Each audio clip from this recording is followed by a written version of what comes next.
Je pense que voilà, ça sera intéressant de voir la continuité des dynamiques de mutualisation, de convergence, comme on a vu déjà ce matin sur les différents aspects, données, applications, que ce soit DataVis ou IA, etc. Aujourd'hui, on est avec une démarche sur la production aussi de données qui évolue, qui devient beaucoup plus collaborative. Et donc on verra, soit à travers les grands opérateurs comme IGN qui va faire la présentation de la géoplateforme et de cette démarche d'articulation avec les plateformes territoriales, soit des communautés logicielles ou métiers qui développent leurs outils aussi pour faire ce type de production collaborative. Et comment tout ça après va faire remonter vers les plateformes et rentrer pour alimenter l'écosystème. Donc voilà, je repasse la parole très rapidement à Laurent si tu veux recommencer ta présentation. Merci. Oui, merci Clément. J'espère que vous m'entendez tous. Donc bonjour à tous à nouveau. Je vais partager ma présentation et pendant ce temps-là, je vais donc redire un petit mot sur ma position dans ce projet-là. Donc je suis directeur de projet Géoplateforme au sein de la DSI de l'IGN. J'épaule Jonathan Romneau, donc le directeur de programme Géoplateforme, sur tous les aspects techniques. Et notamment sur la coordination des projets qui vont constituer la construction de cette géoplateforme. Alors, comme l'a introduit Clément, effectivement, notre axe de présentation, après un rapide état des lieux de l'avancement du programme, est d'appuyer sur cette notion d'interopérabilité, sur cette notion d'articulation avec les plateformes qui existent déjà, dans l'objectif d'améliorer le service rendu aux utilisateurs de l'information géographique. Donc on en parlera dans cette présentation. Alors tout d'abord, donc comme je le disais, un rapide état des lieux. Je reviens juste sur l'année passée qui a été une année assez importante dans le programme Géoplateforme, donc en 2021, année qui a été consacrée à la mise en place de toute la stratégie de marché, du choix des principaux éléments du programme Géoplateforme comme l'hébergeur qui a été donc sélectionné OVH Cloud et de l'industriel qui va construire cette Géoplateforme. Et donc cet industriel est Worldline, associé à des prestataires et sous-traitants comme Oslandia, Living Data, Link-by-Net pour les aspects réseau ou encore Inocube pour les aspects d'animation communautaire. Cette année donc 2022 va être essentiellement consacrée à la construction du socle technique, à la construction et la mise en place du socle technique minimal, ce qui ne va pas nous empêcher de travailler en parallèle, et on le verra à la fin de cette présentation, à la mise en place déjà de services ou de fonctionnalités qui présagent de ce que va être la future géoplateforme, en association avec des partenaires et d'autres plateformes d'information géographique.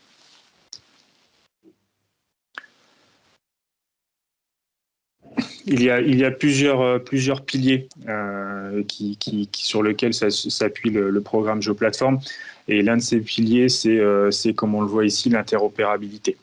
C'est un point qui nous semble extrêmement important du point de vue du programme Géoplateforme, parce qu'on est dans une dynamique d'ouverture, dans une dynamique de partage et dans une dynamique de collaboration. Voilà, donc c'est pourquoi sous ce terme d'interopérabilité sont rassemblés un peu tous ces aspects-là pour pouvoir partager plus aisément les données, pour pouvoir partager plus aisément les services à valeur ajoutée et cela, comme c'est inscrit ici, malgré les différents systèmes qui sont déjà en place. Il n'est effectivement absolument pas dans l'idée de la géoplateforme qui viennent prendre l'ensemble du paysage, mais plutôt s'appuyer sur les acteurs déjà en place, sur les choses qui sont faites et très bien faites dans la production de données collaboratives, dans la mise en place de services d'information géographique, et je dirais de partager ça, d'être un vecteur de partage de ces éléments-là dès que la communauté en a besoin. Alors comment on va essayer de mettre en place cette dynamique d'interopérabilité entre les plateformes? On le voit ici, déjà tout d'abord, il y a un respect des normes et des standards. Il faut s'appuyer encore une fois sur l'existant, sur ce qui existe au sein de l'information géographique. Donc là, on parle bien évidemment de flux OGC par exemple, de standards Covadis, de métadonnées et de schémas de métadonnées pour pouvoir partager efficacement tout ce qui constitue l'information géographique. Ensuite, comme on l'a dit, on va essayer aussi, toujours dans cette idée de s'appuyer sur l'existant et sur des choses qui marchent bien, d'avoir un système ouvert, d'avoir un système qui se construit avec des briques open source en priorité, en réutilisant des architectures et des composants qui font leurs preuves et en s'appuyant sur des partenaires qui s'impliquent dès les phases de construction. Et donc cette implication, que je viens de le dire, va se retrouver et se retrouve déjà dans la dynamique du projet par l'implication de nos partenaires dès les phases on va dire, d'études préliminaires, de spécification, de construction, de tests et d'innovation. Donc voilà, on cherche à faire venir autour de nous des dynamiques avec nos partenaires pour pouvoir construire des éléments qui auront un véritable usage à travers la géoplateforme et un usage pour les autres plateformes également. Ce qu'on avait prévu dans la présentation, c'est de faire un petit focus sur un composant assez important pour, on va dire, caractériser cette volonté de s'interopérer, c'est l'IAM. Donc l'IAM, c'est un système d'identity et d'access management qui permet de savoir qui utilise le système et pourquoi il l'utilise. La volonté de ce composant-là est de faciliter le passage justement d'un utilisateur ou d'un partenaire habitué à aller sur sa plateforme thématique ou régionale à utiliser des services ou des données qui sont mis à disposition par la géoplateforme. Donc fédérer les identités à travers un composant comme celui-là permettra à nos partenaires et à nos futurs utilisateurs de plus facilement naviguer entre les plateformes et d'avoir accès à des données et des services qui sont situés sur ou fournis par d'autres plateformes.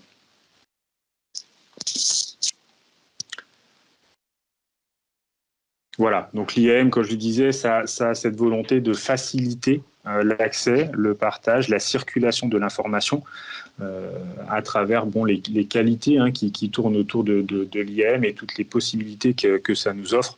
On voit ici de la fédération d'identité, on voit ici du single sign-on, donc la possibilité de s'enregistrer, ou en tout cas de s'authentifier une seule fois et ensuite d'avoir accès à l'ensemble des services qui y sont associés. Bien évidemment de la traçabilité, de la gestion de compte, de la gestion des accès, etc. etc. Et cette possibilité d'IAM sera donc offerte pour faciliter encore une fois, comme on le disait, le partage, la possibilité aussi à des applications mobiles ou web de pouvoir s'appuyer sur ce composant-là pour gérer leur propre communauté d'utilisateurs.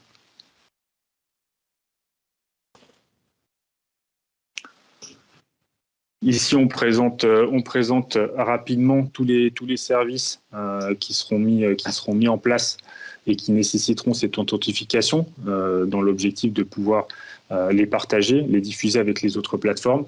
On voit en jaune ici tous les services qui vont être fournis par ce socle technique qui va être construit en 2022. Et vous voyez ici, je ne vais pas tous les lire, mais on est surtout sur des services qui permettent d'accéder ou de manager directement la donnée. On va être très très proche de la donnée brute dans le dépôt, dans les traitements qui y seront associés, dans la publication des données qui seront déposées sur la géoplateforme, voilà, dans l'accès et la gestion de cette diffusion, puisque la donnée qui sera diffusée devra être diffusée à une cible précise, si besoin, avec des droits précis, si besoin. Et ensuite, donc au-dessus de ce socle, on a ici une liste qui bien sûr n'est pas exhaustive de services à valeur ajoutée qui vont utiliser les données qui sont mises à disposition par le socle pour donner une autre vision de cette donnée brute. Donc on voit par exemple le calcul d'itinéraire ou le calcul altimétrique qui s'appuie sur des données dans la couche basse pour permettre aux utilisateurs directement de calculer un itinéraire, donc d'avoir une autre vision de l'information routière en extrayant directement un itinéraire par exemple, ou pour le calcul altimétrique, à partir des données 3D qui seront stockées dans le socle, d'avoir de l'information, des profils par exemple, ou ce genre de choses.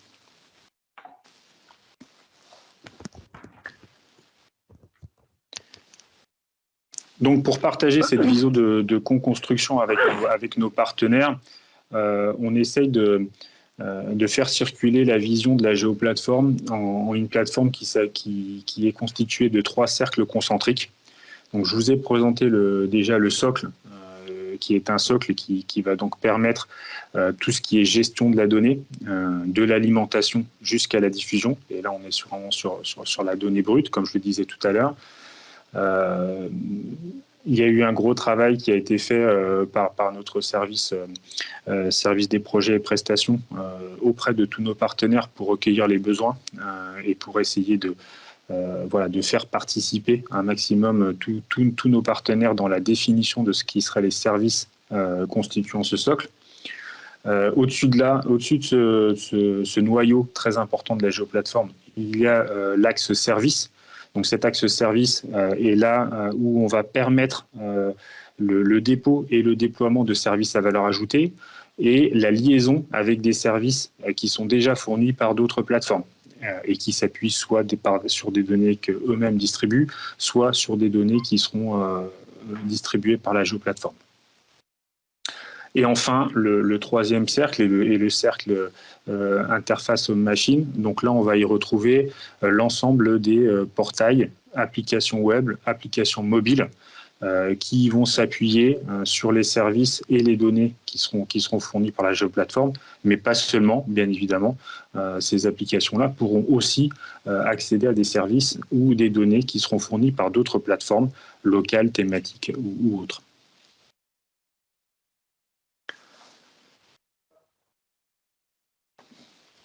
Donc, pour illustrer un petit peu cette démarche partenariale et de construction, il y a plusieurs initiatives qui sont lancées.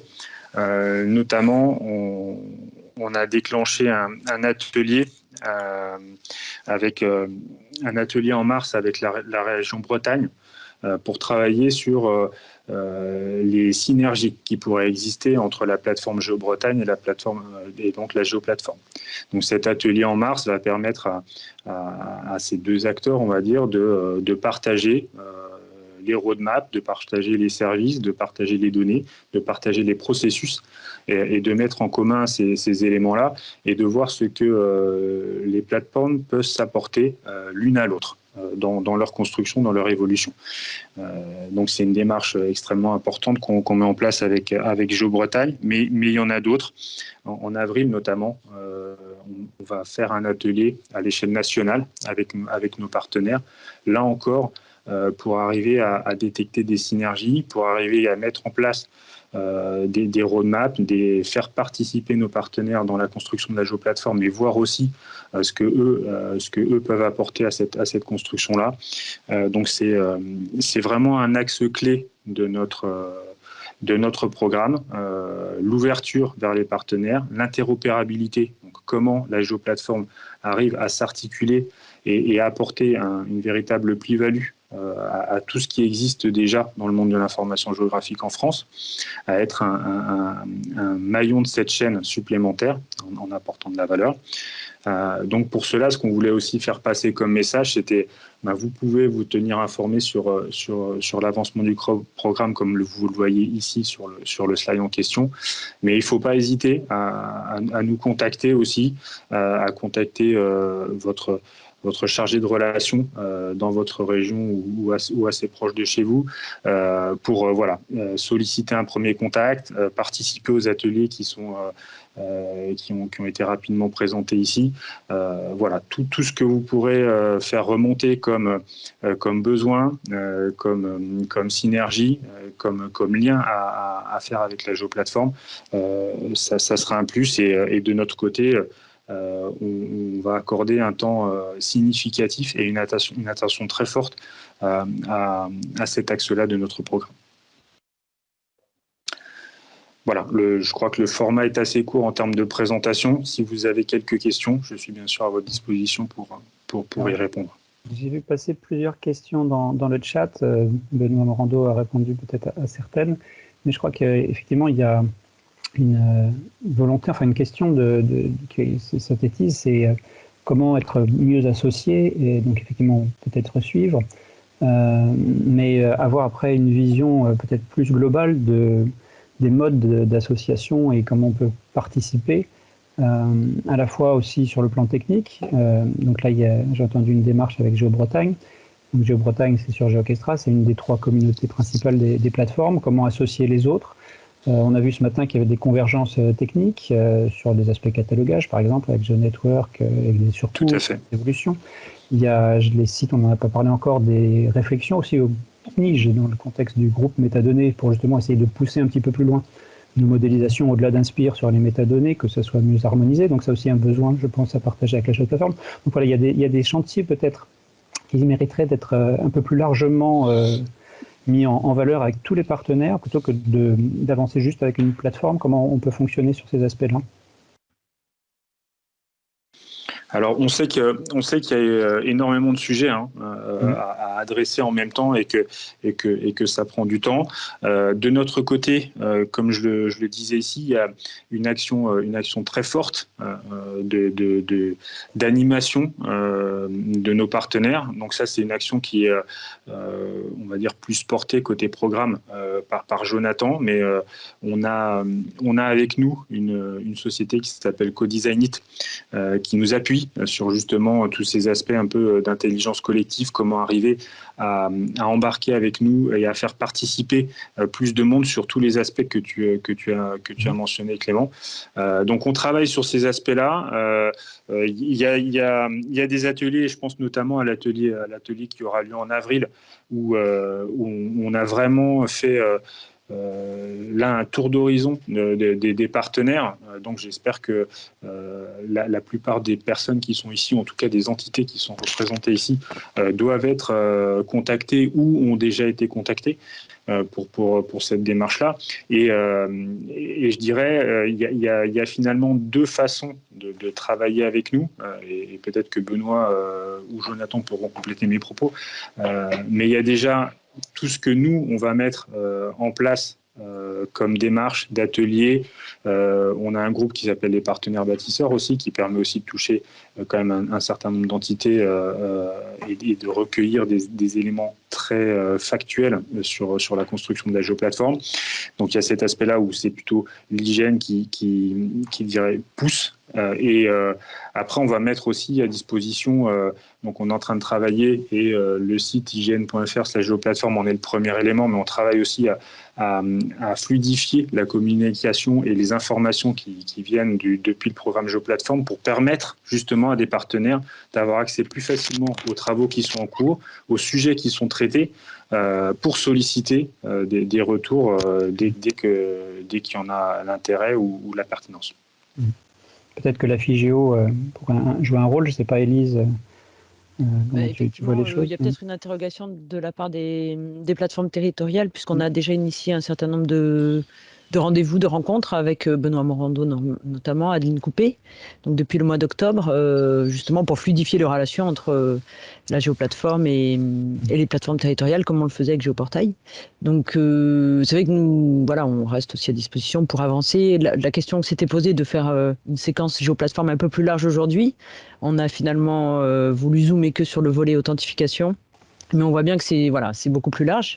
Donc je pense que le lieu d'échange tel que le réseau des CRIJ mérite d'être effectivement entretenu pour qu'il y ait un même niveau d'information en complément de tous les ateliers que vous animez.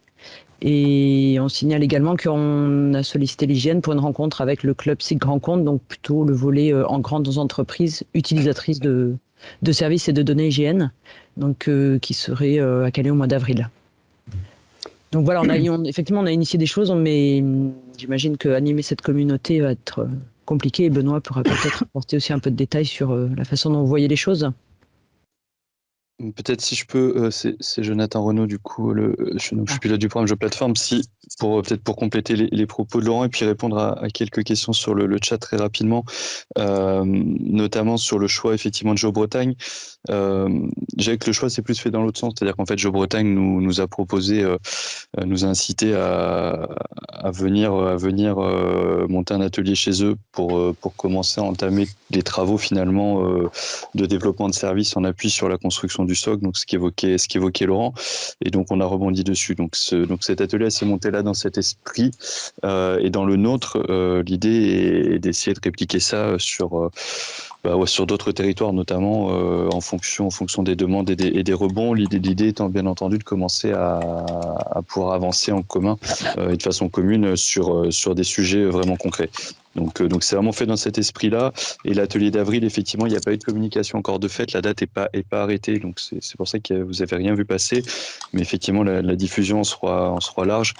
Et là, pour le coup, on sera vraiment sur un partage des premières briques qui seront soit spécifiées, soit déjà réalisées, et une roadmap des développements 2022 partagée de manière à ce que chacun puisse commencer à se projeter. Et là encore, commencer à avancer sur les premiers usages et les premiers liens qui peuvent être tissés entre géoplateformes et les SI ou les plateformes de chacun. C'est très important, effectivement, qu'il y ait toute la pluralité qui soit On n'entend pas. Dans les échanges. Clément.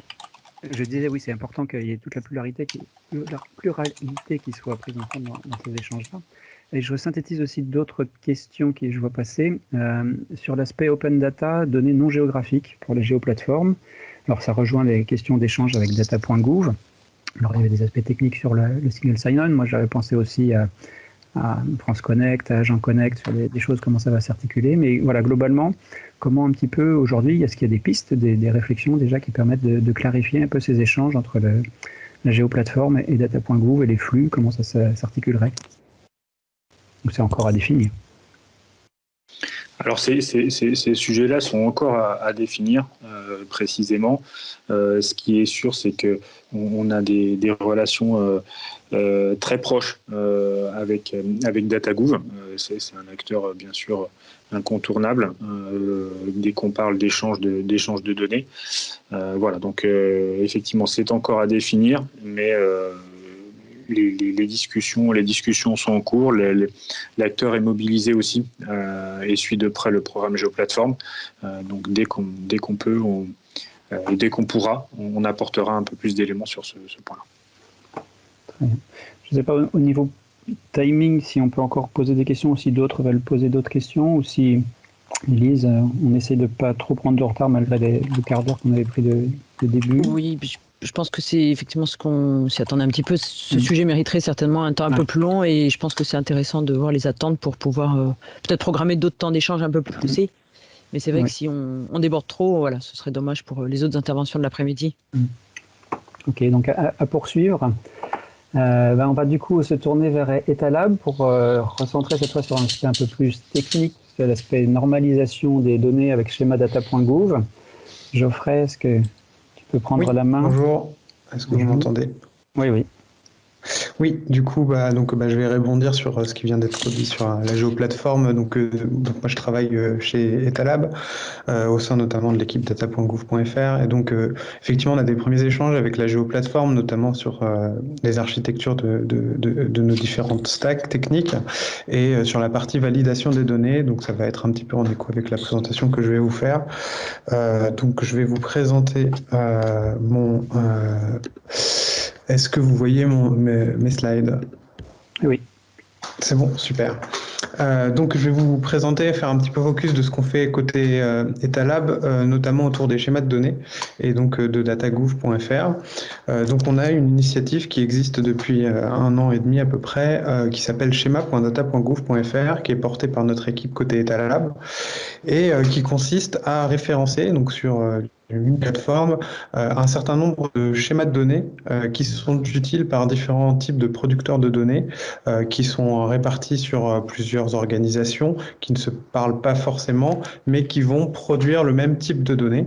Et donc, la mise en place d'un schéma de données et le référencement de ce type de schéma sur une plateforme centralisée permet donc à ces différents producteurs de pouvoir se calquer sur les spécifications qui sont imposées par le schéma et donc de produire des données qui, in fine, aboutissent sur les différents portails Open Data locaux et sur data.gouv.fr. Et donc, à ce titre, nous, côté Etalab, on fait de l'accompagnement et de l'animation de communauté. Donc, de deux aspects, on accompagne donc les producteurs de données dans la production de leurs données de qualité. Donc, je vais vous présenter tout à l'heure un outil qui s'appelle publier.etalab.studio. Et dans un deuxième temps, on accompagne également les producteurs de schémas de données dans la conception des schémas. Alors, en fait, nous, côté Etalab, on n'est pas forcément les rédacteurs et les producteurs des schémas de données. Donc, il y a plein d'initiatives qui arrivent à droite, à gauche par différents types de partenaires qui nous sollicitent pour nous dire qu'il y a un schéma de données qui est en cours de construction avec différents acteurs. Et nous, on s'assure juste que le schéma de données a été effectué selon les règles que l'on a fixées, c'est-à-dire que le schéma de données représente des données pour un intérêt public, qu'il soit fait sous des standards que nous acceptons et que nous pouvons référencer sur schéma.data.gouv et qu'il a été co-construit entre plusieurs acteurs du domaine auquel il fait référence. Et du coup, donc, on peut avoir un regard d'expert technique, expert de données sur éventuellement jusqu'à l'accompagnement sur la construction de ce schéma de données en lui-même, même si la plupart des schémas de données sont assez autoportés par les différents groupes de travail. Et nous, on est juste en accompagnement et en publication de ces données sur le portail schéma.data.gouv.fr. Et donc, sur ces deux actions d'accompagnement, donc on a différents outils qu'on utilise. Donc, schéma DataGouv.fr, qui est un site web qui permet donc de référencer l'ensemble de ces schémas.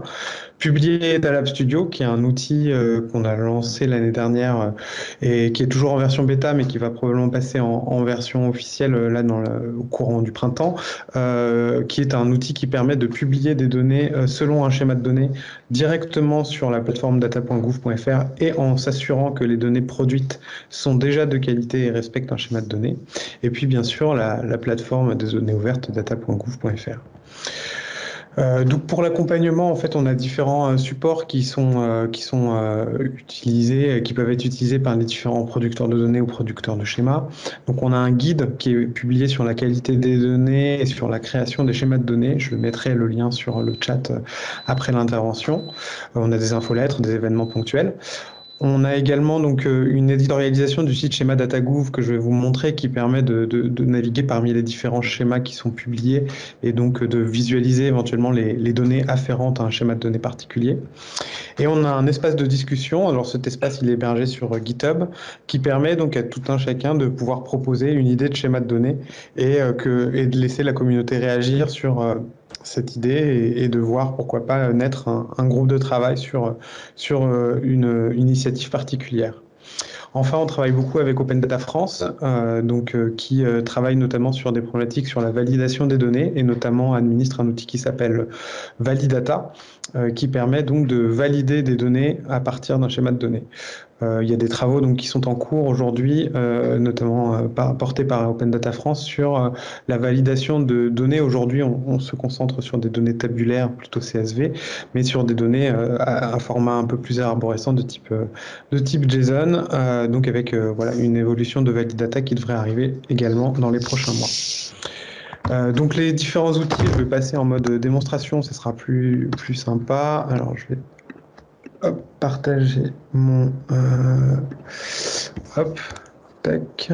Alors donc je vous présente ici le site schéma.data.gouv.fr donc sur lequel vous allez pouvoir retrouver les différentes informations concernant un schéma de données. Donc on va pouvoir tout simplement cliquer sur l'onglet schéma. Et on va pouvoir soit rechercher un schéma directement dans la liste des différentes cartes qui existent, soit de pouvoir les filtrer. Donc on a un mode de filtre par label. Donc on peut par exemple filtrer tous les schémas qui sont afférents au domaine des transports, avec du coup les schémas qui sont privilégiés, ou par statut du schéma, avec donc des schémas qui sont encore en investigation ou en construction. Donc c'est des schémas qui ne sont pas officiellement publiés sur Schéma DataGouv, mais qui vont donner lieu par exemple à des débats. Donc par exemple, si je clique sur un schéma, le schéma des lieux proposant des services, je suis directement réorienté vers mon espace de discussion. Donc il y a quelqu'un qui propose un schéma et sur lequel il y a des réactions et sur lequel tout le monde est invité à débattre. Et puis sinon, il y a des schémas publiés ou adoptés. Alors la différence entre publié et adopté, adopter, publier, c'est des schémas qui sont donc publiés sur la plateforme, et adopter, c'est qui sont publiés et à la fois sur lesquels on va retrouver un certain nombre de jeux de données qui sont publiés sur les plateformes Open Data, et on se base notamment sur une métrique sur le nombre de jeux de données sur la plateforme data.gouv.fr. Et donc par exemple, si je prends par exemple les infrastructures de recharge pour véhicules électriques, je vais avoir une description du schéma avec éventuellement les cadres juridiques qui sont afférents. Donc là, pour ce schéma en particulier, donc il y a un décret, un arrêté qui explicite directement schéma DataGouv comme porteur du référentiel du schéma qui est attendu. Et donc, on va avoir accès à de la documentation avec l'ensemble des propriétés qui sont attendues. Et donc, pour une propriété particulière, sa description, si c'est une valeur optionnelle ou pas, les chaînes de caractères, etc. Tout en haut de l'encart, on a différents boutons qui nous permettent de lier vers différents sites ou différents outils. Donc, on a d'abord l'outil données. Et donc, dans l'outil données, en fait, on va retrouver les jeux de données qui sont sur data.gouv. Donc, ici, on en a 325 correspondant au schéma des infrastructures pour recharge pour bornes pour véhicules électriques. Et on voit là, par exemple, on a 3 jeux de données qui sont produits par 3 producteurs différents. Et donc, ça nous permet de regrouper en un seul endroit, d'être capable de pouvoir avoir l'ensemble des jeux de données afférents à un schéma particulier.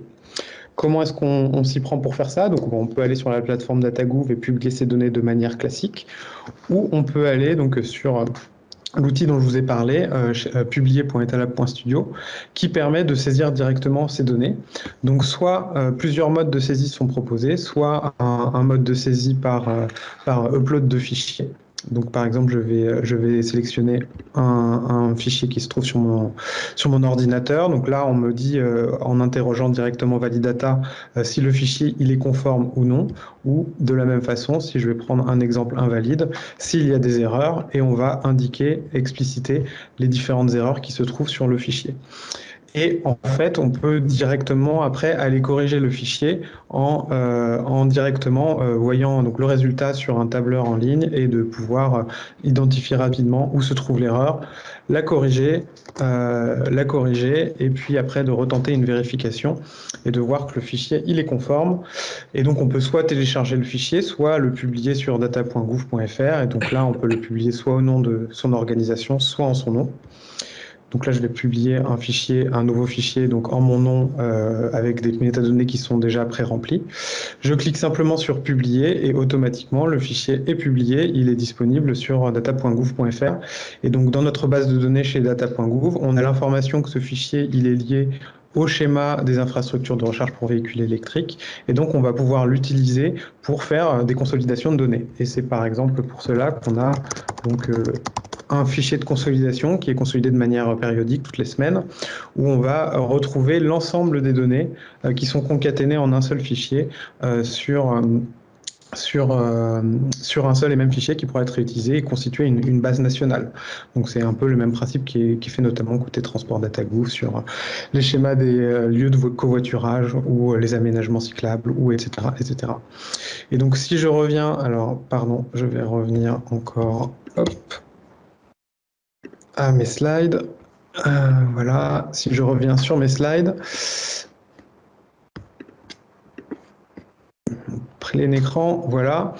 Donc, je vous ai parlé un petit peu du processus classique de conception d'un schéma. Donc, un producteur nous contacte avec une idée plus ou moins mature du schéma. Nous, côté Etalab, on peut accompagner les utilisateurs sur la création de ce schéma de données.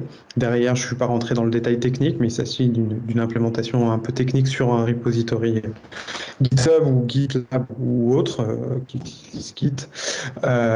Et derrière, on va vérifier juste que le schéma a un intérêt public et conforme avec un standard et conçu par différents types d'acteurs. Donc là, ce que je vous ai montré, là, c'est un petit schéma qui récapitule un peu ce que j'ai fait, donc ce que je vous ai montré en démo. Donc on a différentes données qui se trouvent sur DataGouv. Il y a des métadonnées schémas qui sont apposées sur certains fichiers.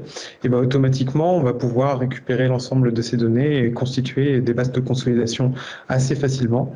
De la même façon, ça, c'est des choses qu'on a déjà en interne, mais qu'on ne publie pas encore sur l'API DataGouv, mais qu'on va faire dans les prochaines semaines.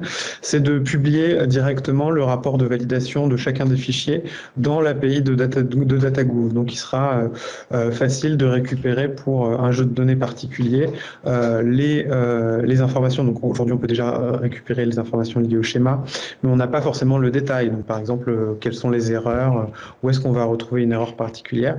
Et donc ça va pouvoir être utilisé pour faire ces types de validation, et on va pouvoir donc consulter ces informations qui pourront être utilisées par différents services tiers. Voilà pour ma présentation. J'ai essayé d'être concis. Je ne sais pas si vous avez des questions sur ces aspects. J'en ai vu passer quelques-unes à nouveau dans le chat. Une question d'organisation. S'il y a un lien entre la commission standard du CNIGE, le Conseil national de l'information géolocalisée, qui maintenant va reprendre donc cette gestion des standards, et schemadata.gouv, est-ce que c'est quelque chose sur lequel il y a déjà eu des pistes de réflexion ou pas encore? Alors du coup oui, donc on est en contact régulier avec eux. Donc aujourd'hui on ne propose pas des schémas de données de la même manière, mais l'idée est bien qu'on arrive à une harmonisation un petit peu sur les différentes pratiques. Donc on est en lien en cours avec eux, notamment dans le cadre de la refonte un petit peu du CNIGE et puis des différents comités qui ont lieu. Donc moi je participerai au comité sur les standards notamment. Et donc l'idée c'est que dans les réunions régulières du CNIGE, on partage nos actualités côté Etalab sur les schémas qui arrivent, comment est-ce qu'on évolue et comment est-ce qu'on les publie et les maintient sur le long terme.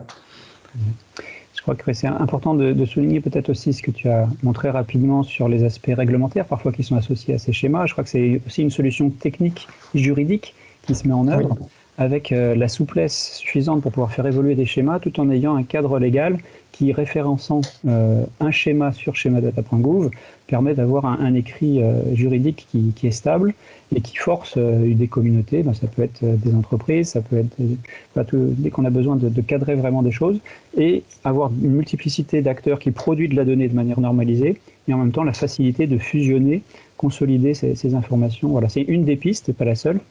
Et ça, je pense que c'est important de le souligner. C'est une démarche sur laquelle il y aura peut-être des guides ou des documentations aussi pour aider les plateformes qui voudraient avancer dans ce type de démarche en lien avec le CNIGE, bien sûr.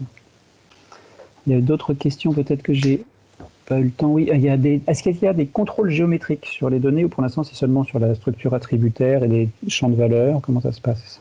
Alors donc en fait sur un schéma de données on va être capable de spécifier un certain nombre de contraintes. Alors pour l'instant les contraintes ne sont pas forcément très complexes, mais par exemple on peut demander donc sur des points géométriques par exemple la spécification notamment table schema permet de vérifier si on a bien affaire à un geopoint ou non.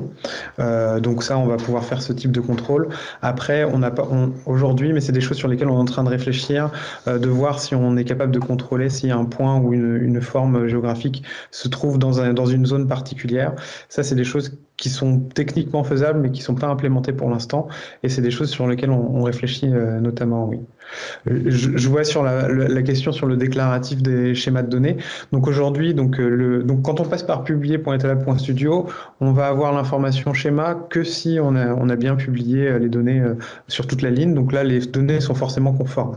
Après, on peut quand même déclarer donc un schéma sur un fichier de données sur DataGouv. Donc celui-là, il est déclaré dans l'API, on voit la déclaration. Par contre, nous, dans les métadonnées autres, on va pouvoir indiquer des métadonnées de validation sur le fait que de manière régulière, on fait tourner des routines qui vérifient la validité d'une donnée particulière. Et on va pouvoir indiquer si, effectivement, on indique que c'est un schéma, mais il ne passe pas la validation, et donc on va l'indiquer. Donc ça, c'est sur ce rapport de validation que je mentionnais, qui sera bientôt intégré là, dans les prochaines semaines. Je vois plein de questions qui arrivent aussi. On ne va peut-être pas avoir le temps, malheureusement, de répondre à tout. J'essaie d'y répondre par chat, sinon. Voilà, par chat après. Mais je pense effectivement, ça fait partie, à mon avis, du travail à mener encore avec le groupe de travail métadonnées, de comment bien référencer dans des métadonnées qui soient produites par des plateformes autres, la référence à un schéma ou une démarche de qualité pour que quand ça soit moissonné ou diffusé, soit par le géocatalogue remonté dans data.gouv, soit directement, ça soit facilité, qu'il n'y ait pas à refaire une démarche. Je pense que c'est quelque chose qui peut être un axe. Et puis la réflexion qu'on avait eue ce matin aussi sur l'aspect sémantique, sur les champs d'attributs avec de la démarche d'IA qui était fait par certains. C'est une autre manière de le faire aussi dans des schémas déjà normés, d'avoir indiqué une sémantique et de pouvoir la ramener aussi dans les plateformes pour qu'une plateforme puisse bénéficier d'un enrichissement de ces définitions d'attributs, etc. Donc voilà, ça peut être dans les deux sens. Je pense qu'il y a des axes aussi sur lesquels on pourra continuer à travailler. Mais voilà, pour pas trop dépasser, si vous êtes d'accord, je propose qu'on passe à la présentation suivante. Et puis je te laisse donc répondre dans le chat ou à travers la fiche géo après notre échange. Donc là, on va passer maintenant à une présentation d'Atlas Santé, donc avec un lien avec la société Alcante, donc c'est plus sur la communauté Prodige. Un générateur d'applications. Alors il y avait déjà des choses qui existaient, il faudra peut-être en reparler rapidement. Et là, c'est un générateur d'applications mobiles pour la saisie de terrain en mode déconnecté. Alors, je ne sais pas, je vous passe la parole. Si vous voulez y aller, Benoît. Oui, merci Clément. Je vais partager mon écran. Donc, du coup, je vais peut-être me présenter en 2 mots. Donc, Stéphanie Dautel, je suis chef de projet Atlas Santé au ministère de la Santé. Et Atlas Santé est un système d'information géographique dédié à la santé pour les agences régionales de santé, notamment, et pour les services du ministère de la Santé. Mais on a également, au sein d'Atlas Santé, un ensemble d'outils qui sont ouverts aussi à des partenaires externes. Benoît, est-ce que tu veux te présenter ? Oui, rapidement, donc Benoît Fontaine, Société Alcante. Donc nous, on accompagne Atlas Santé dans la réalisation des développements de la plateforme et de manière plus générale, les développements autour de la plateforme Prodige. Donc voilà, comme le disait Clément, on va vous parler avec Benoît du développement qu'on va faire prochainement pour créer un générateur d'applications mobiles. Donc l'objectif, c'est de déployer une solution simple qui est facile à paramétrer, open source et en marque blanche, qui permet de collecter des données de terrain et qui permet de générer des applications web ou des applications mobiles. Donc l'objectif aussi de ces applications web ou mobiles, ce serait de réaliser des collectes de données de terrain avec ou sans accès Internet. Donc aujourd'hui, on a déjà une partie de l'outil qui existe, c'est le générateur d'applications web qui a été développé lui aussi en marque blanche. Dans Atlas Santé, on l'utilise depuis 2 ans et qui permet de déployer en quelques jours ou en quelques semaines un site web permettant de collecter des données géographiques de terrain. Donc c'est une interface web qui est dotée d'un module d'édition en ligne et on a soit un formulaire de saisie comme on voit sur la capture d'écran du centre, soit on a la possibilité d'importer des données en masse via un fichier Excel ou CSV. Donc, concernant Atlas Santé, aujourd'hui, on a 3 applications web, 2 qui sont ouvertes à des partenaires externes, donc c'est GeoDAE pour recenser les défibrillateurs automatiques externes et signalement Ambroisie. Et puis une qui est plutôt interne et liée à la crise Covid qui permet de recenser les centres de vaccination contre le Covid. Donc les bénéfices attendus de ce développement de générateurs d'applications mobiles pour les utilisateurs, c'est de leur permettre d'avoir une ergonomie qui soit plus simple sur les supports mobiles, que ce soit smartphone ou tablette, pour collecter les données de terrain. Donc ça leur permettrait de faire des saisies de relevés de terrain plus faciles et plus rapides, parce que on a tous notre smartphone dans la poche, donc si jamais on a un relevé à faire, ça nous évite de le faire. Enfin, si on le souhaite, on peut le faire tout de suite sur le terrain, ou alors de faire une saisie en temps différé sur l'application web. Et donc, ça permettrait aussi de faciliter la localisation et de la saisie des informations géographiques, puisque quand on est sur notre smartphone, on active le GPS et du coup, ça évite à l'utilisateur de sélectionner une adresse. C'est automatiquement rempli avec la localisation GPS du smartphone.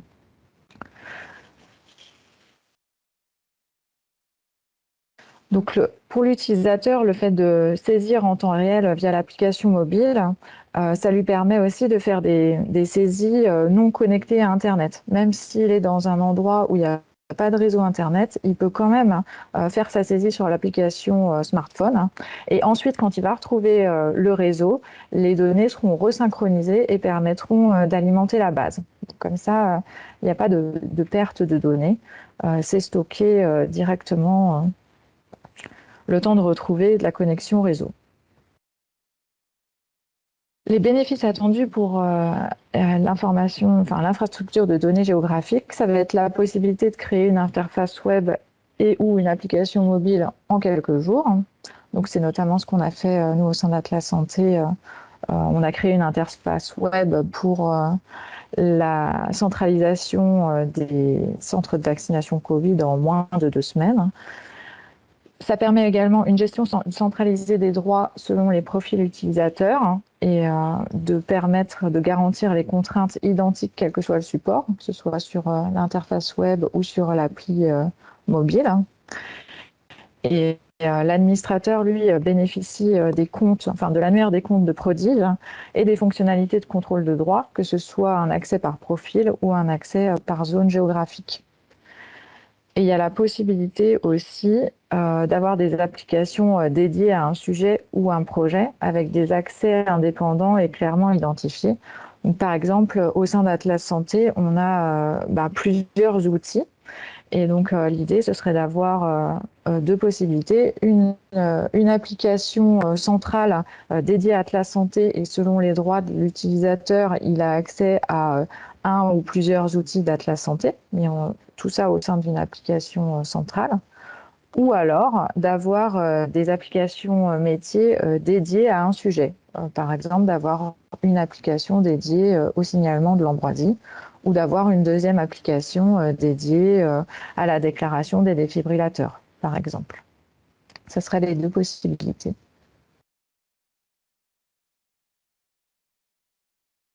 Donc, pour les enjeux techniques, je vais passer la parole à Benoît.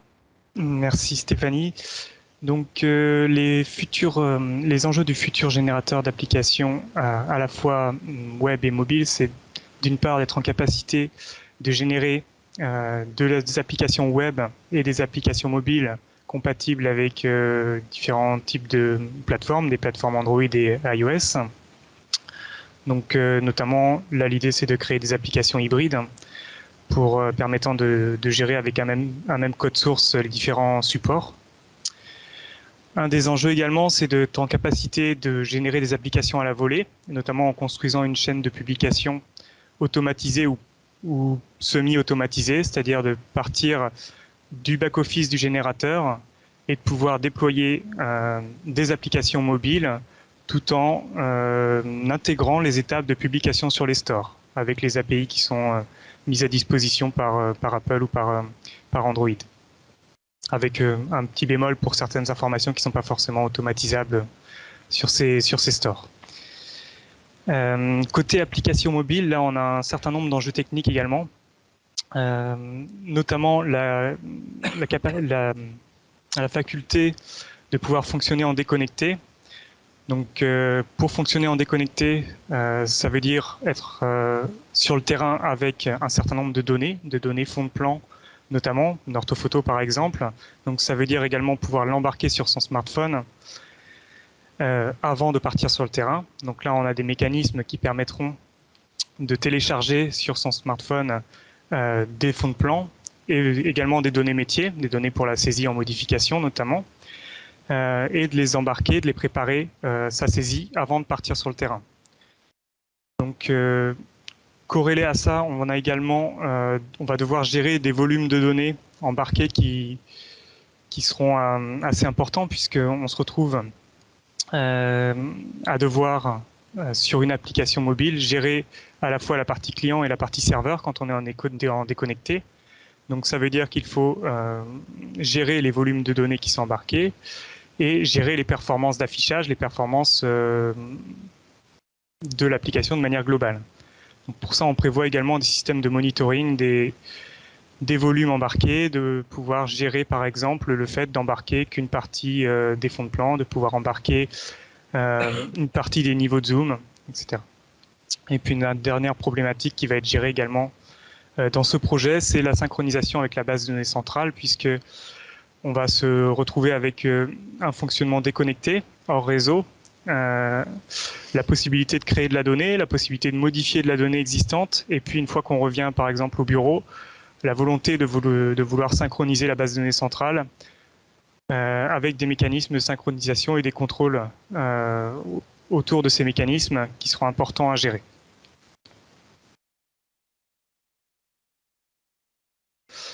D'un point de vue technique également, juste pour terminer avant les perspectives, nous allons nous appuyer sur les services fournis par la plateforme Atlas-Santé, donc les plateformes Prodige en général, c'est-à-dire les API de données qui fournissent les données au format GeoJSON et les services OGC pour tout ce qui est fond de plan en WMS ou WMTS.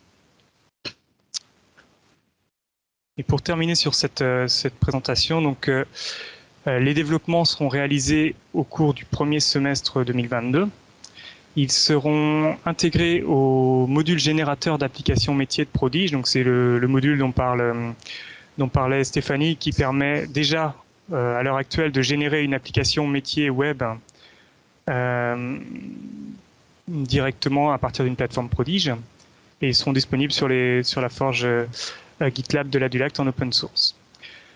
Donc le format est un peu court, mais si vous avez besoin des questions, donc on est disposé à y répondre bien sûr en direct. Et puis sinon, donc vous pourrez trouver des informations autour du site Prodige Open Source et puis en nous contactant directement nos 2 adresses mail qui sont indiquées dans la diapo. Merci Benoît, merci Stéphanie. Oui, il y a des petites questions qui passent, peut-être pourrait répondre aussi dans le chat pour gagner du temps. Moi, ce qui me paraît intéressant, c'est qu'on voit en fait avec ces 2 présentations qui s'enchaînent, 2 manières de faire de la donnée normalisée. Soit on met un schéma en ligne et puis les gens produisent de la donnée et c'est au moment où on dépose la donnée qu'on vérifie la donnée, qu'on valide et qu'on va pouvoir consolider. Ou là, c'est une autre démarche dans le sens différent. Ou même si la donnée est normalisée, puisque GeoDAE donc fait aussi référence à un schéma sur data.gov, on a vu passer ça aussi dans le chat. C'est de l'application qui va offrir des fonctionnalités pour produire directement la donnée normalisée et après elle sera remontée. Donc voilà, c'est deux modes de fonctionnement, je pense, qui sont complémentaires, suivant le nombre d'utilisateurs, suivant la démarche portée par une plateforme nationale ou comment les choses peuvent s'agréger avec différents acteurs. Je pense que c'est intéressant de souligner cette démarche. Est-ce que vous voyez d'autres questions, si vous voulez peut-être répondre? Il y a des aspects techniques, la génération d'outils. Ouais, je peux répondre à la question de Benjamin sur la dépendance à Prodige. Donc, aujourd'hui, le générateur d'applications web s'appuie sur une API qui est fournie par Prodige et donc sur un fichier JSON, tout simplement pour son contexte d'utilisation, c'est-à-dire l'application, le contenu éditorial, les profils, le profil et les droits, les tableaux de bord associés, les formulaires, etc. Donc ça, c'est encapsulé dans un fichier JSON. La future application mobile s'appuiera également sur ce fichier JSON, donc on peut imaginer une dépendance assez légère moyennant la production de ce type de fichier JSON pour ce qui est de la dépendance à Prodige. Après le reste, c'est du GeoJSON et c'est des flux WMS ou WMTS. Oui, ça je crois que c'est intéressant de souligner dans les dynamiques partenariales qu'il va y avoir toute collectivité, toute structure et toute communauté logicielle, c'est qu'aujourd'hui on voit qu'il y a des modules qui se détachent du cœur, du noyau d'origine, qui sont faits pour être des modules relativement indépendants en marque blanche. On en a vu ce matin, on en voit encore un nouveau. Et je crois qu'on a tout intérêt à identifier ensemble sur ces usages. Il y avait aussi des choses sur RAW, qu'on a aussi dans Prodige ou qui peuvent être utilisées donc avec IdeoBFC, il l'a montré ce matin, pour faire d'autres types de fonctionnalités. Et je pense que c'est très intéressant d'avoir cette richesse de nos différentes plateformes et de voir comment on pourrait avancer ensemble, mutualiser nos moyens humains et économiques pour avancer encore plus loin sur ces démarches et en l'articulant dans l'écosystème global. Voilà. Il y a une question sur le lien sur Prodige Open Source, c'est ça? Je pense que juste le remettre en ligne et puis ça fait partie des dynamiques. Et effectivement, le fait de passer par des API, je pense que ça, aujourd'hui Prodige en a, je pense que les autres plateformes doivent en avoir aussi, décorréler à travers des API, rendre accessible au maximum les ressources, peu importe où elle est aujourd'hui, être capable de greffer les modules métiers qui nous intéressent sur ces solutions-là. Voilà, donc on va pouvoir continuer peut-être avec la version justement sur Géo de France avec GeoContrib. Est-ce que Vincent Fabry peut reprendre la main? Oui, merci Clément. Bonjour à tous, rebonjour à tous. Moi, je vais vous présenter donc la version d'une application de contribution participative, la version Géo de France, mais qui est en train d'essaimer aussi sur d'autres plateformes. J'en parlerai à la fin de ma présentation. Je vous propose une petite présentation. Alors, j'ai pas spécialement de diapo. Je vais vous faire une démo en 3 temps. Un premier temps où je vais me placer dans la peau d'un administrateur d'un projet GeoContrib. Comment on met en place un projet GeoContrib. Dans un deuxième temps, je vais me mettre dans la peau d'un contributeur qui va alimenter la base de données. Et puis dans un troisième temps, je vais montrer comment ces données sont interopérables et donc utilisables dans d'autres outils que GeoContrib. Donc GeoContrib, très rapidement, c'est un outil de signalement participatif où des partenaires de la plateforme vont se mettre ensemble pour constituer une base de données à plusieurs. Et pour faire ça, la première étape, c'est de convenir ensemble d'un schéma de données. Alors on peut bien sûr partir d'un schéma national existant, on en a parlé un petit peu avant. Moi j'ai un exemple dans la plateforme de partenaires locaux qui voudraient mettre en place une base de données régionale des lieux de covoiturage. Ils sont partis du schéma national, mais il n'était pas suffisant à leurs yeux, donc ils l'ont gardé en tronc commun et puis ils ont ajouté quelques champs supplémentaires. Tout ça pour dire que, à mon sens, l'étape la plus importante dans un projet de signalement participatif, c'est de se mettre d'accord sur le schéma, de bien être d'accord sur comment on décrit la donnée qu'on veut constituer. Ça peut prendre du temps, mais c'est très important de bien se mettre d'accord au départ. Et donc là, je vais m'appuyer sur un projet local de constitution d'une base de données des lieux de médiation numérique. Un lieu de médiation numérique, c'est un lieu, ça peut être une association, un pôle emploi, un service public, un comité de quartier, où des gens qui sont plutôt éloignés du numérique peuvent venir faire des démarches en ligne. Et il y a un service de l'État, des JCS, des EPCI et puis des associations, des organismes locaux qui se sont mis ensemble pour constituer une base de données régionale de ces lieux de médiation numérique. Alors ils ont convenu ensemble d'un schéma de données qu'on a implémenté dans le GeoContrib. Ce schéma de données, il est assez conséquent sur cet exemple-là.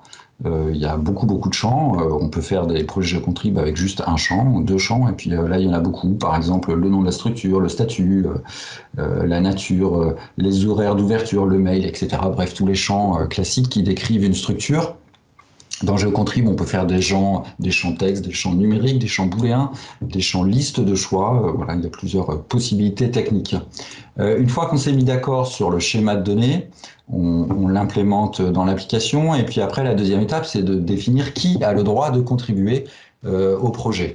Et pour ça, on a une interface dans l'application qui va se connecter à l'annuaire de la plateforme. Donc on s'authentifie sur la plateforme, ce qui nous donne un certain nombre de droits. Et puis une fois qu'on est authentifié, l'administrateur peut attribuer ses droits à certains utilisateurs. Alors dans GeoContrib, on peut avoir plusieurs rôles. Ici j'ai la liste des gens qui ont un compte sur la plateforme Géo de France. Et puis si je me cherche moi par exemple, j'ai un compte test ici, je peux être soit un utilisateur connecté, c'est-à-dire que je n'ai pas spécialement de droit par celui de voir le projet sans rentrer dedans. Je peux être contributeur, je peux être modérateur et je peux être administrateur du projet. Donc l'administrateur du projet, au départ, il peut y en avoir plusieurs d'ailleurs, il va affecter des droits de contributeur et de modérateur à certaines personnes qui participent au projet. Ça me permet d'évoquer le mécanisme de modération. On décide ça au départ du projet. Est-ce que le projet est modéré ou pas? S'il est modéré, on va désigner un ou plusieurs modérateurs qui vont être avertis automatiquement quand il y a des nouvelles contributions à la base de données. En tant qu'administrateur, j'ai donc défini un schéma de données, j'ai défini qui avait le droit de contribuer. Il me reste quelques petites broutilles techniques à définir, par exemple des fonds de plan que je vais mettre dans la petite fenêtre Carto.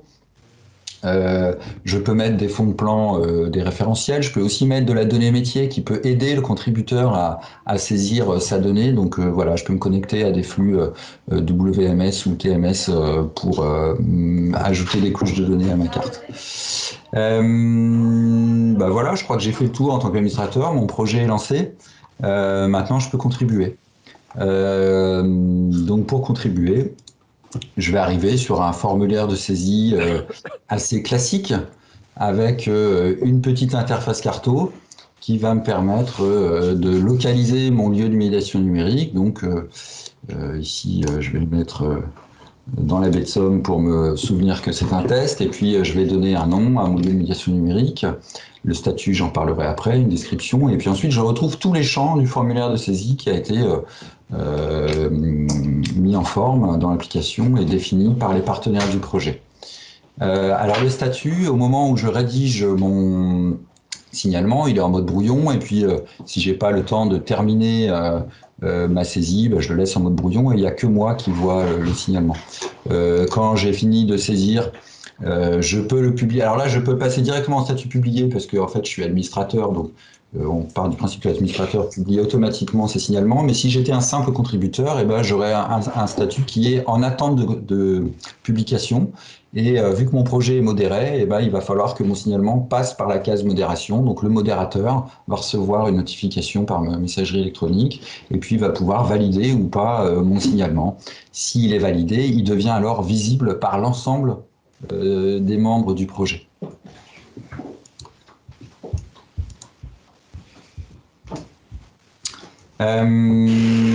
Je peux contribuer sur mon PC à mon bureau ou à la maison, mais on a fait en sorte que l'application soit disponible et accessible sur les terminaux mobiles. Donc on peut aussi utiliser l'application sur un téléphone ou une tablette, et puis on peut aussi aller sur le terrain, puisqu'on peut bénéficier de la localisation de son appareil mobile par le GPS. Et puis on a aussi un peu comme ce qu'a présenté Alcant et Atlas Santé juste avant moi, un mode déconnecté. C'est-à-dire que si je vais sur le terrain pour faire du signalement et que j'arrive dans une zone où j'ai pas de réseau, je peux quand même saisir mon signalement et puis en rentrant au bureau, une synchro se fait avec la base de données.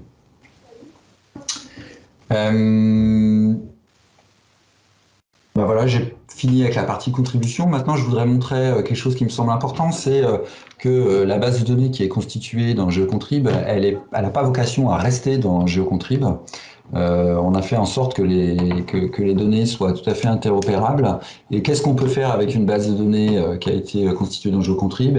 On peut la consommer dans une application cartographique web. Ici, je suis dans un MViewer. MViewer, c'est ce que nous a présenté Jérôme Boutet ce matin. Donc, c'est une appli carto assez classique. Où ici, j'ai fait en plus un filtre sur un EPCI. Ça veut dire que l'EPCI qui a participé au recensement des lieux de médiation numérique, il peut récupérer la donnée qui a été recensée, la mettre dans une petite appli carto, et puis cette appli carto, il peut la publier sur son site web, par exemple. Donc, ça permet en plus de voir en direct comment se constitue la base de données. C'est-à-dire que le lien est automatique. À partir du moment où je fais un signalement dans l'application GeoContrib, je la vois apparaître dans ma cartographie à partir du moment où elle a passé le processus de validation. Un autre exemple d'utilisation d'une base de données constituée dans GeoContrib, c'est un petit dashboard qui va récupérer les données via un flux WFS et puis faire des petits graphiques, compter combien de lieux ont été recensés dans la base de données, un petit graphique ici par nature de lieux de médiation numérique, tout EPCI confondu, et puis je peux ensuite aller chercher EPCI par EPCI les différentes natures de lieux de médiation numérique. Voilà, un petit donut, un petit graphique donut sur le statut public-privé, et puis ici une autre petite carto dynamique. Voilà, donc on peut faire des dashboards à partir des données constituées dans GeoContrib. On récupère les données sous forme de services web OGC, assez classiques, WMS et WFS, pour ensuite les triturer dans tous les sens. Clément, j'ai fini ma présentation, et s'il me reste un peu de temps, je peux répondre à des questions. Oui, je veux bien, j'en ai pas vu passer, mais moi j'en ai juste pour bien comprendre. Donc le positionnement GeoContrib, c'est un outil relativement indépendant où il doit s'appuyer sur une plateforme GeoOrchestra ou autre chose? Alors, il est indépendant de la plateforme.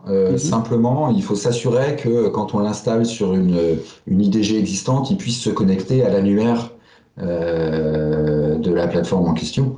Et ça, c'est tout à fait possible. Donc, il y a aujourd'hui une communauté qui est en train de se former autour de l'outil GeoContrib avec les régions Bourgogne-Franche-Comté, Provence-Alpes-Côte d'Azur, Occitanie, Grand Est.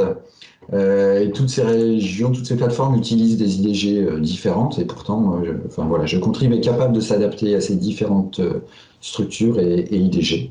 Donc voilà, que ce soit en entrée ou en sortie, on a essayé d'avoir un outil qui s'adapte. D'accord. Donc c'est juste un couplage sur les comptes, il récupère l'annuaire et après lui fonctionne en autonome avec sa propre base et à un moment on exporte, on diffuse cette donnée. C'est ça. Après, moi j'ai branché mon serveur cartographique, en l'occurrence dans GeoOrchestra, c'est un GeoServer. Je l'ai branché sur la base de données GeoContrib et je publie un flux, un service web assez classique. Ok. Merci. Donc effectivement, c'est fonctionnement un petit peu différent de ce qu'on a vu avant. J'avais vu passer aussi tout à l'heure dans le chat la remarque de Samuel Vollet sur la Doter qui ont fait aussi développer des choses pour gérer les espaces numériques, typiquement là, cette fois-ci couplé avec les outils qu'on a vus d'Elkant. Donc voilà, en fait, on voit des démarches sur des sujets à peu près équivalents. Il y a quelqu'un qui a peut-être laissé son micro ouvert. Ouais. Mais voilà, on a des architectures cette fois qui sont un petit peu différentes avec des couplages qui se font soit sur des annuaires, soit sur des API pour partager les ressources et déposer directement la donnée. Voilà, c'est une manière de constituer les choses un petit peu différemment.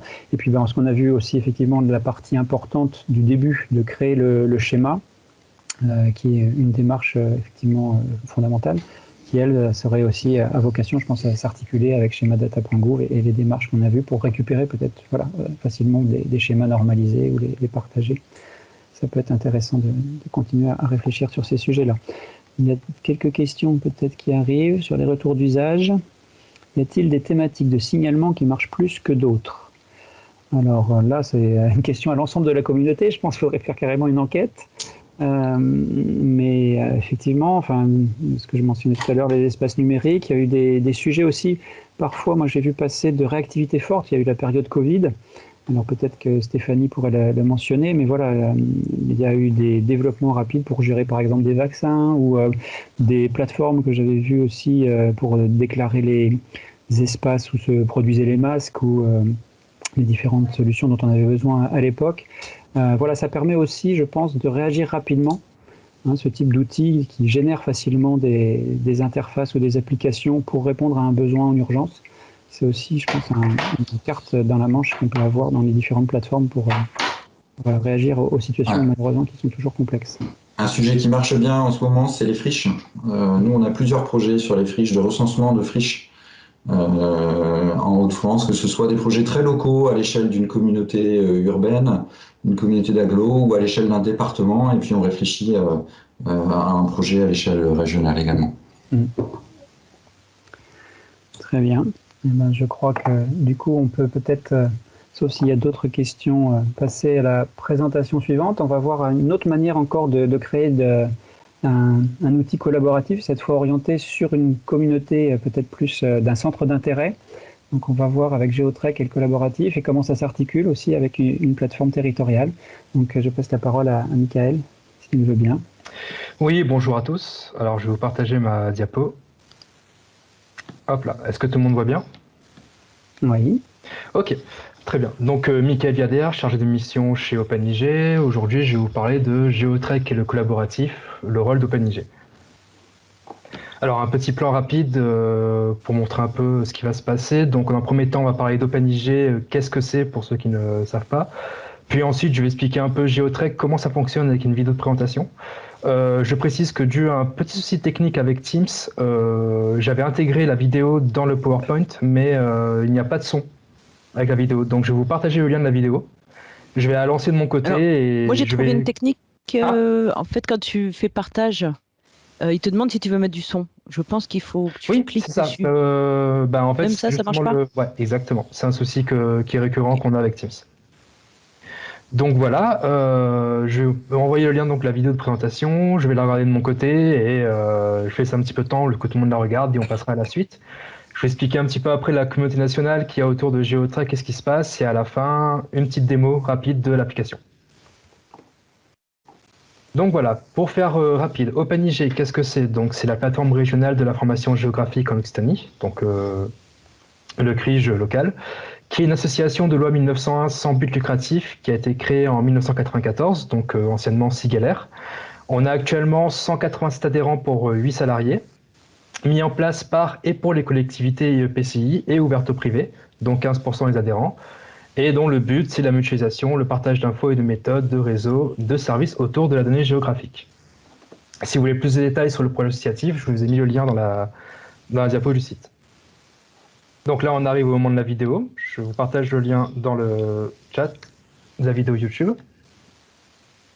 le temps que tout le monde l'ait, et je vais la lancer de mon côté. Tout bon randonneur le sait, emprunter une voie préalablement tracée rend le chemin plus agréable et praticable. Car l'on évite notamment les erreurs de parcours que d'autres auront faites avant nous. Libre ensuite à chacun d'adapter sa promenade à ses envies, de découvrir de nouveaux points de vue et sentiers, comme d'en faire profiter les autres. Ces sentiments de liberté et de partage, nous avons voulu en faire plus qu'un credo. Nous en avons fait un outil disponible pour tous. Geotrek, c'est un ensemble de solutions open source créées pour gérer, administrer et valoriser la randonnée et l'outdoor de la manière la plus ouverte et autonome qui soit. Pas de plateforme centralisée ni de gouvernance unique, car aucune adhésion n'est nécessaire. Ainsi, acteurs publics ou privés, qui que vous soyez, vous êtes libre de télécharger gratuitement Geotrek et de faire vôtre ses fonctionnalités, d'utiliser vos propres ressources techniques pour déployer cet outil open source, comme de le connecter avec d'autres. D'un côté, Geotrek Admin permet au travers d'une interface enrichie de multiples modules la gestion des sentiers de randonnée, des itinéraires, des sites, parcours outdoor et des patrimoines qui leur sont associés, y compris leur signalétique, aménagement et entretien. De l'autre, Geotrek Rando et Geotrek Mobile sont des outils de promotion entièrement customisables à vos couleurs et selon vos contenus, de véritables guides dynamiques et pratiques de vos territoires destinés aux pratiquants d'activités et touristes. En 2012, nous étions une poignée d'acteurs à lancer cette initiative. Aujourd'hui, une centaine de structures profitent de ces outils et continuent de les enrichir en mettant en commun chaque nouvelle fonctionnalité. Localement, des collaborations se construisent pour partager Geotrek et valoriser ensemble les itinéraires et pratiques outdoor d'un même territoire. C'est cette volonté de liberté et de co-construction qui nous anime. Et nous la portons grâce à une communauté d'utilisateurs et de partenaires passionnés, actifs et impliqués qui s'unissent pour le même but. Faire perdurer Geotrek et amener l'outil comme les plus belles idées vers de nouveaux horizons.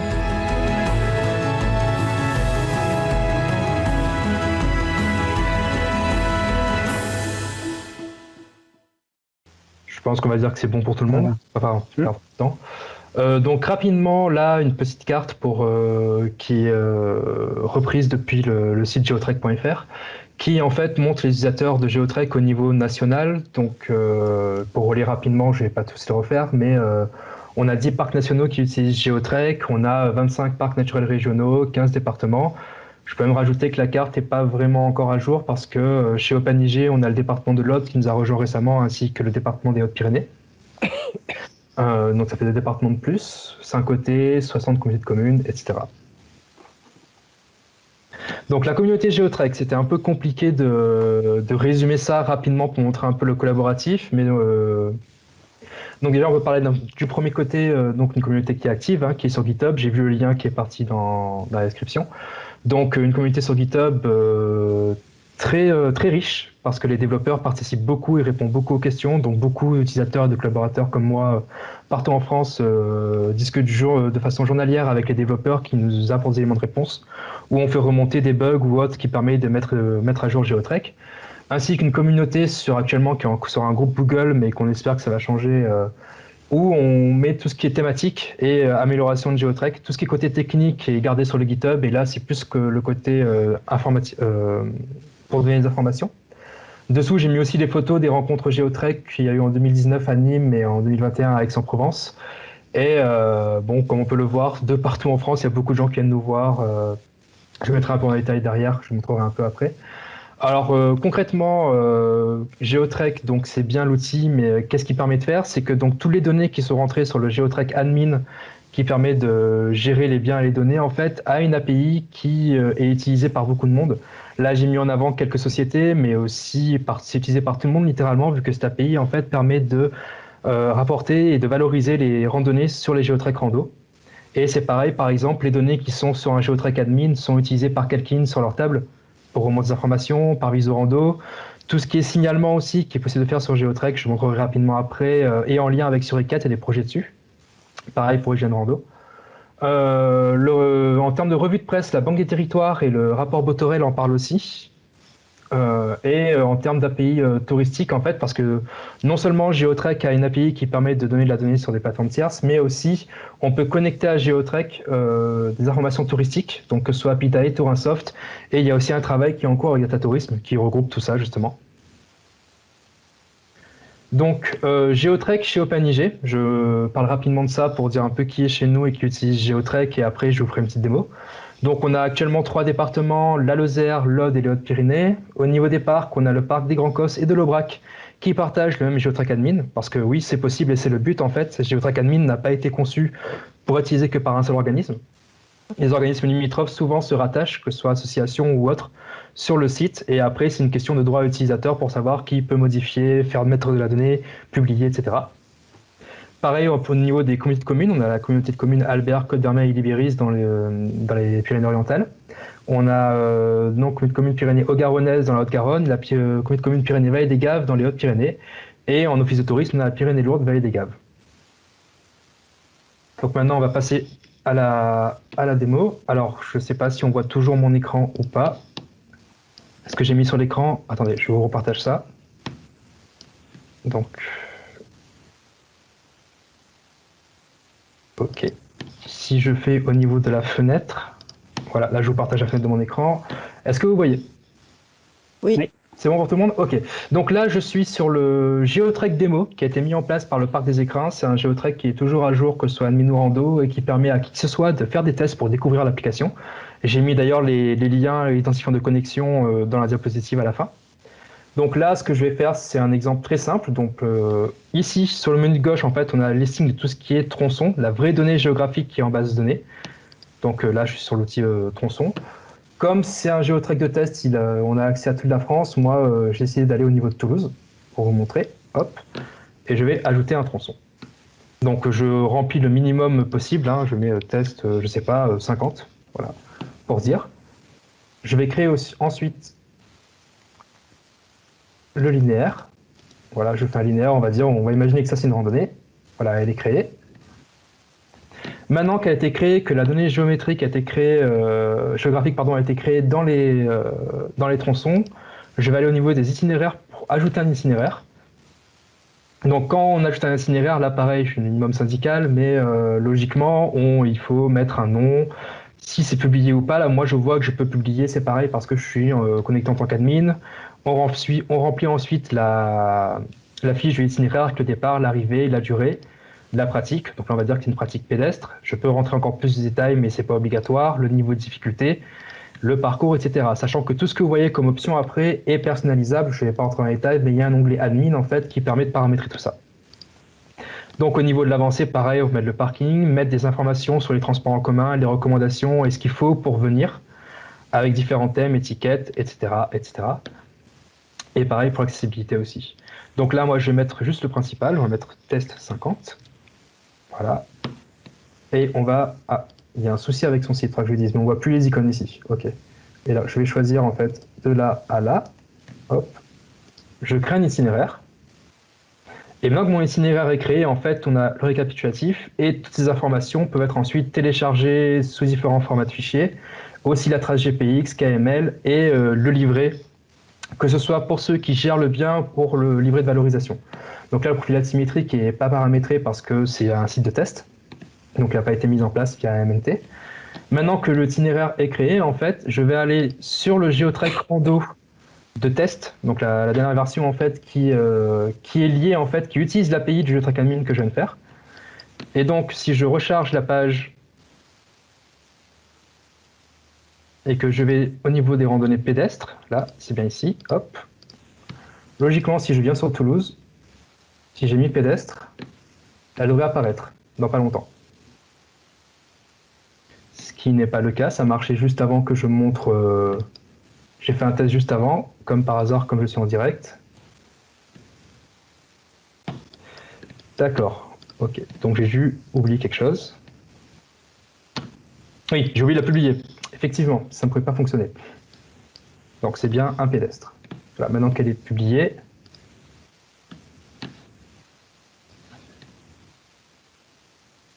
voilà. Et là, elle apparaît ici, et là, l'itinéraire apparaît ici sur le site de valorisation. Donc il n'y a pas grand-chose, j'ai pas mis de photos, j'ai rien mis, mais c'est pour vous montrer l'exemple. Voilà, donc là, c'était rapidement la démo. Pour revenir rapidement sur le GeoTrack Admin, en fait, il ne gère pas que les itinéraires de valorisation.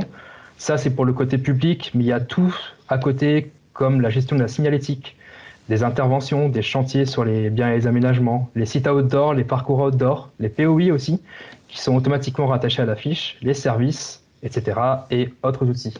Je vais prendre un GeoTrack qui est utilisé de façon en production, celui du parc des Grands Cosses, pour vous montrer un peu ce que ça peut donner en termes de linéaire et en termes de résultats. Donc là, sur le site du Rando Grand Cosses, en fait, où l'itinéraire a été créé, en fait, on a différentes photos qui ont été choisies pour l'itinéraire, une description, on a les patrimoines autour qui sont à découvrir, donc c'est les patrimoines, les POI qui sont rentrés à côté, qui sont automatiquement mis en place, avec la description, le profil altimétrique, les recommandations, lieu de renseignement, etc.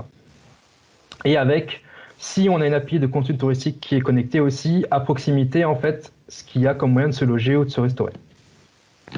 Donc pour finir la démonstration rapidement, juste parler, donc voilà l'exemple, en fait j'ai juste repris l'URL du site du GeoTrack Admin en rajoutant API v2 et en fait on a accès à tout le contenu du GeoTrack Admin et qui est utilisé par différentes entreprises comme j'ai pu le montrer tout à l'heure.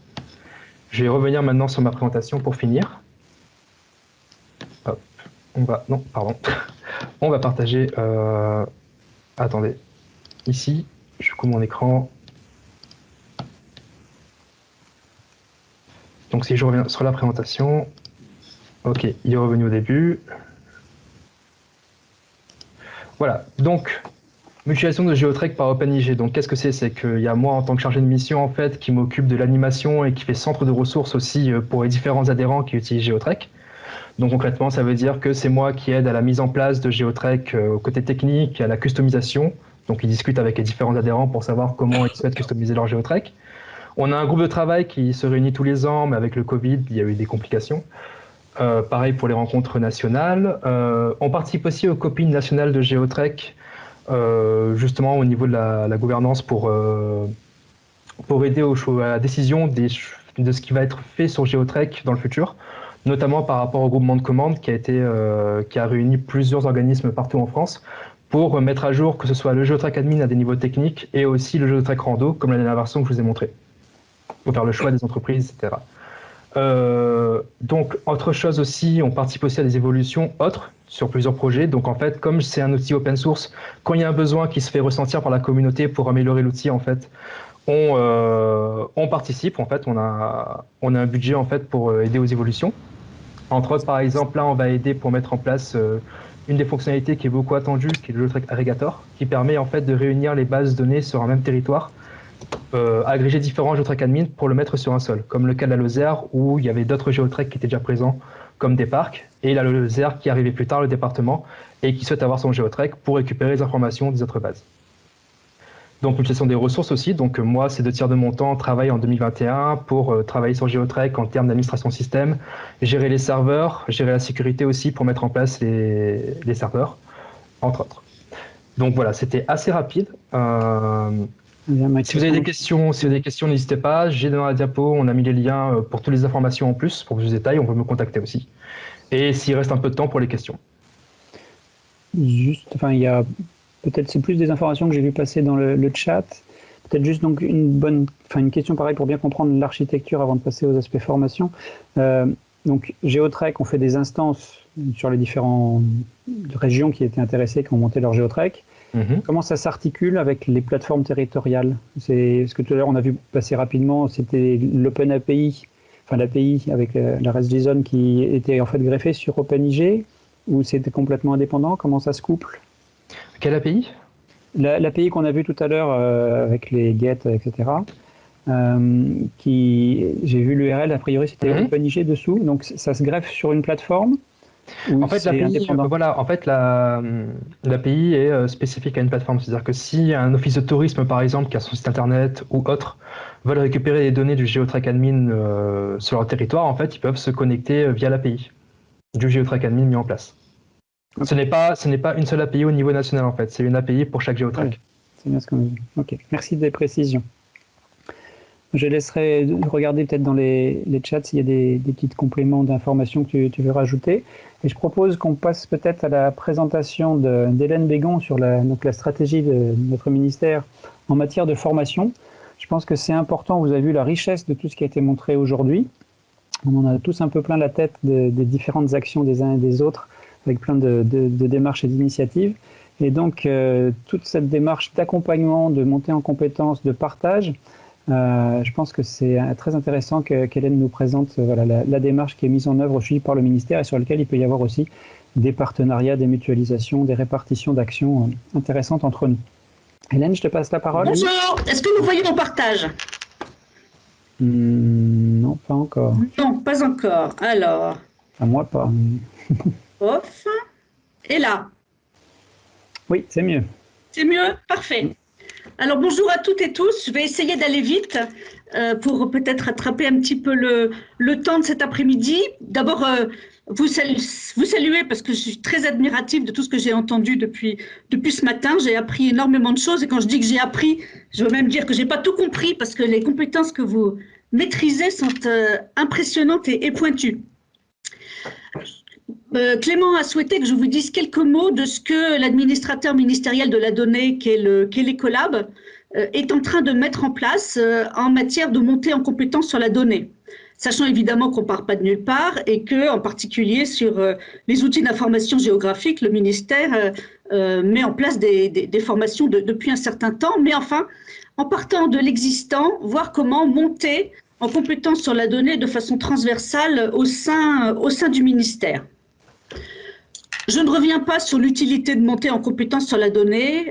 Cette slide colorée rappelle grosso modo les thématiques qui ont été abordées par Thomas Cotinet ce matin, de l'utilité que nous partageons tous selon nos approches différentes mais convergentes de monter en compétence sur la donnée nous-mêmes et de faire monter nos collègues, nos territoires, nos chefs, les décideurs, le citoyen, etc., sur la donnée d'information géographique en particulier, mais sur la donnée en général.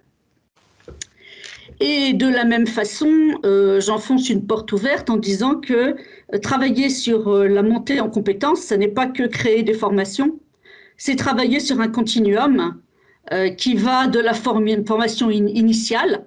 Alors, l'Ecolab du pôle ministériel va évidemment plutôt se focaliser sur les écoles du pôle ministériel pour voir à la fois comment est la culture à la donnée, mais aussi comment elle peut dégager un vivier d'experts pour les besoins du ministère et de la fonction publique en général. Va travailler aussi sur la politique RH, plutôt pour les spécialistes de la donnée, comment est-ce qu'on les recrute, on les rémunère, comment est-ce qu'on gère leur carrière. On sait que ce sont des ressources rares qui ne sont pas forcément faciles ni à attirer, ni à fidéliser.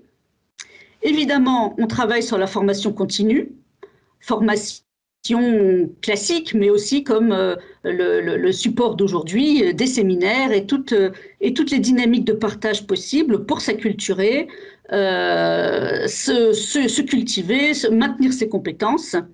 En particulier, il y a au sein du pôle ministériel une nouvelle instance qui s'est créée, qui s'appelle la communauté de la donnée, des algorithmes et des codes sources. Mais on a aussi un club de l'intelligence artificielle qui vise donc à organiser tout ce partage autour de tous les besoins liés à la donnée, de l'information à la montée en compétences expertes. Évidemment, les choix d'infrastructure, les choix logiciels, ça a une influence sur la façon dont on va gérer les questions liées aux compétences. Par exemple, pour le thème d'aujourd'hui, le ministère forme déjà QGIS, Prodige, GeoIDE, Signe pour les Hauts-de-France.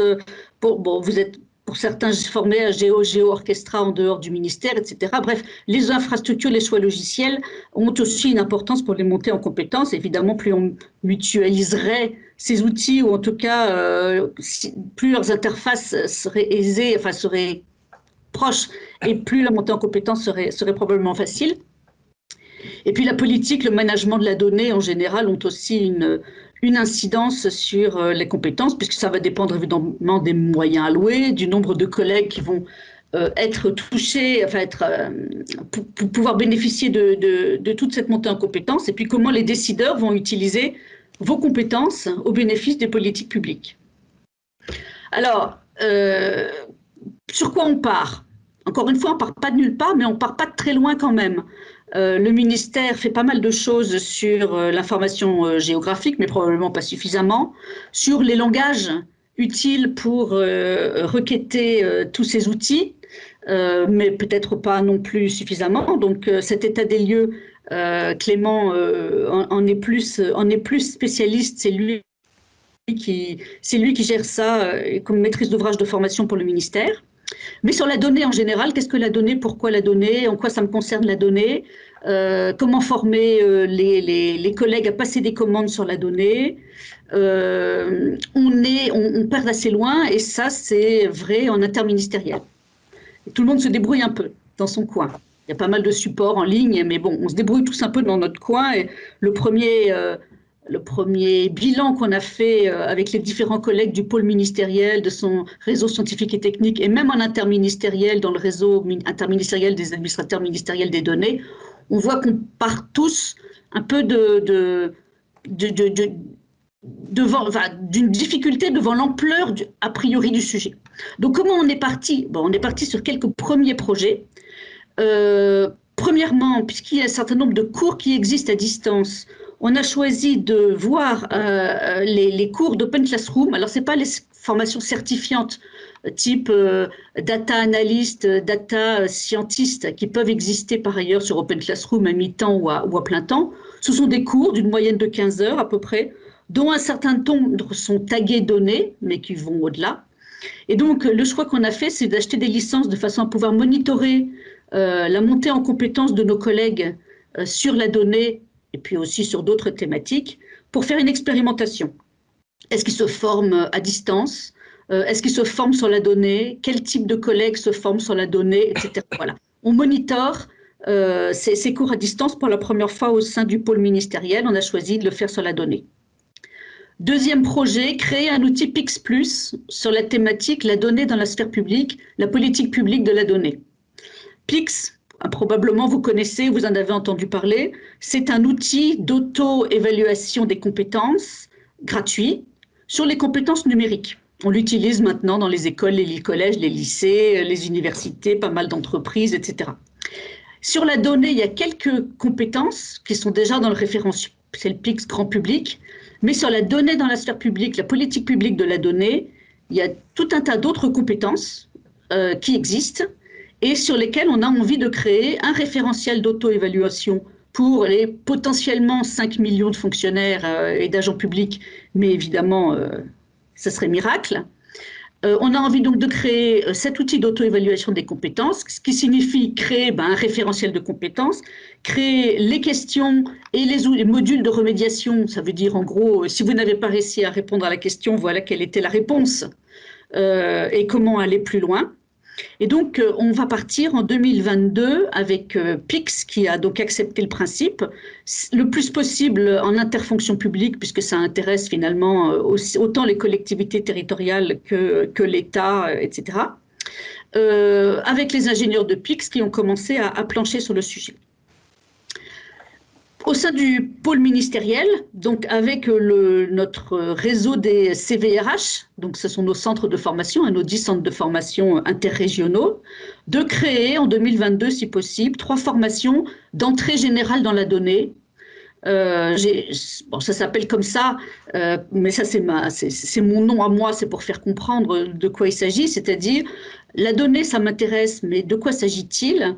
Et on va donner par 3 modules des références aux collègues sur les vocabulaires, les notions. Par exemple, l'information géographique, c'est quoi? À quoi ça sert? Que savent faire nos collègues là-dessus? Et qu'est-ce que je peux leur demander? Mais c'est une des entrées possibles. Donc, comprendre et mesurer l'intérêt du sujet de la donnée pour mon poste ou mon équipe, mieux utiliser la donnée au bénéfice d'une politique publique et créer, mettre en qualité, ouvrir, partager des jeux de données au sein de mon service.